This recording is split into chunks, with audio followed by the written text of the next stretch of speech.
ഒരു 5 വർഷം കൂടി തന്നു കഴിഞ്ഞാലും ആസാമിനെ വെള്ളപ്പൊക്കത്തിൽ നിന്ന് സംരക്ഷിക്കുമെന്ന് പറഞ്ഞവരുടെ ആസാം മുഴുവനും വെള്ളപ്പൊക്കത്തിലായി കഷ്ടപ്പെടുമ്പോ ഒരു ആയുസിന്റെ കഷ്ടപ്പാട് മുഴുവനും സെക്കൻഡുകൾ കൊണ്ട് ഒലിച്ചു പോകുമ്പോ അല്ലാഹുവേ പടച്ചവരെ എത്രയോ കെട്ടിടങ്ങളാണ് സെക്കൻഡുകൾ കൊണ്ട് നിലംപരിശാകുന്നതെന്നറിയോ. എല്ലാവരും ജീവനം കൊണ്ട് ഓടുകയാണോ. നൂറുകണക്കാன ഗ്രാമങ്ങളിൽ നിന്നും വെള്ളത്തിനടിയിലാണോ. ഒരുപാട് ആളുകളെ കാണാതെ പോയിട്ടുണ്ടോ. അല്ലാഹുവേ ഇത്തരം ദുരിതങ്ങളെ തൊട്ട് കാക്കണേ അല്ലാ. ആസാമിലെ സഹോദരങ്ങൾക്ക് സമാധാനം കൊടുക്കണേ അല്ലോ.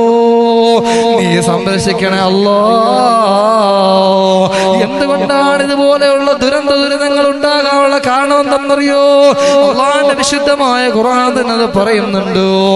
ളഹറൽ ഫസാദു ഫിൽ ബർരി വൽ ബഹരി ബിമാ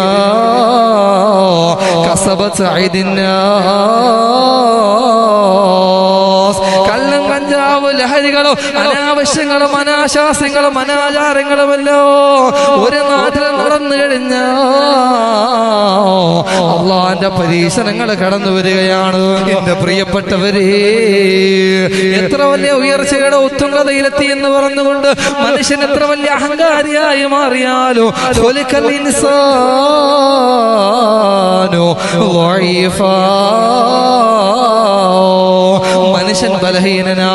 മനുഷ്യൻ ബലഹീനനാണോ. എത്ര വലിയവനാണെന്ന് പറഞ്ഞാലോ, എത്ര വലിയ ഉത്തുംഗതയിലെത്തിയെന്ന് പറഞ്ഞാലോ, എന്തെല്ലാം നേടിയെന്ന് പറഞ്ഞാലോ, മനുഷ്യനൊരു പ്രകൃതിക്ഷോഭം വന്നു കഴിഞ്ഞാൽ മനുഷ്യൻ നിസ്സഹായനാണോ. അവനെ കൊണ്ട് ഒന്നും ചെയ്യാൻ കഴിയൂല. ഖുലിഖൽ ഇൻസാനു ളഈഫാ. അല്ലാഹുവേ ഇത്തരം ദുരന്തങ്ങളെ തൊട്ട് കാക്കണേ അല്ലാ.